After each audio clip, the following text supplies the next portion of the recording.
Alright guys and girls, this is John Gray, ladies and gentlemen. If you guys and girls and ladies and gentlemen want to join the army and be a volunteer, you can do in Ukraine, so go there and do it.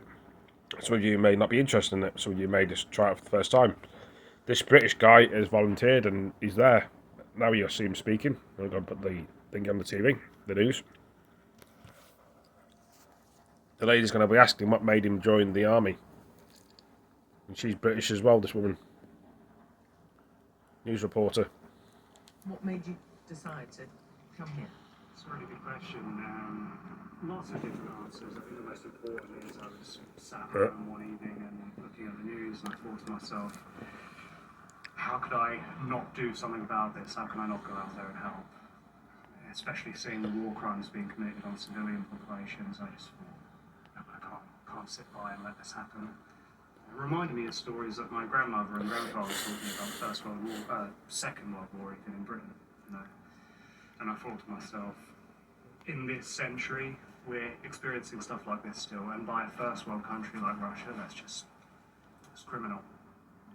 But a lot of people, I think, feel very deeply about it, that they've taken up volunteering or delivering aid or helping and raise money. I mean, coming and putting yourself on the front line is a whole different ballgame, isn't it? Yeah, for sure. I think if you can do that, then it's valuable to do that, because there aren't many people, I think, that would want to do that. And of course, most people my age have a wife and kids to worry about, so being in that position, I don't have to worry about what my wife is thinking of me or my children are thinking of me, so I can just do what I need to do and get hands-on right on the front line and try and help it the best way I can. And what sort of action have you seen so far? Probably the worst thing I saw were a stabilisation point, which used to be a children's hospital, quite far north.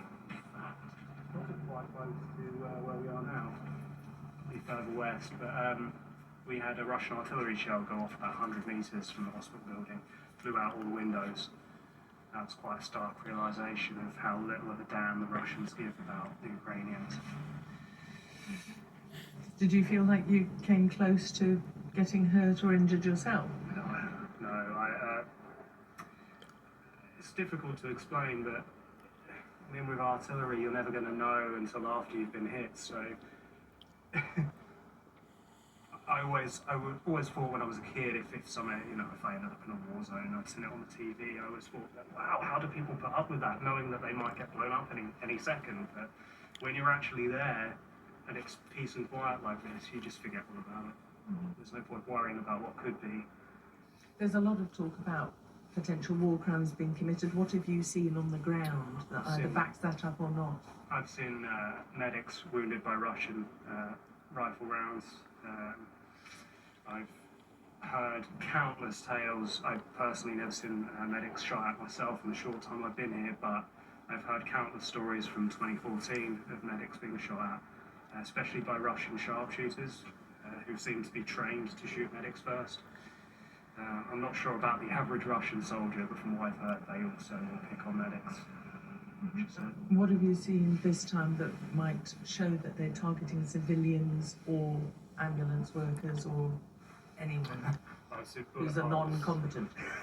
I've seen bullet holes stricken all across our ambulances at the HQ of Russian calibre.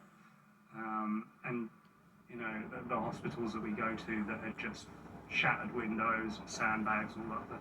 It's like nothing I've ever seen before. It's incredible.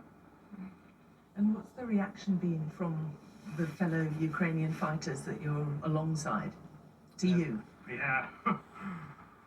They're really glad to have us here in any way possible, and never underestimate the value of just being there and having our flag on your arm, because that means the world to them, because they know that we're sending them weapons and we're sending them vehicles, trying to help out passively as much as we can, but just being there in person, it keeps their mind at ease, knowing that the whole world stands with them.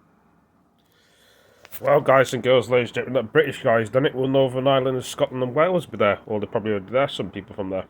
Anyway, he's a volunteer. Veteran. Anyway, thank you for joining this video. See you next one. Peace.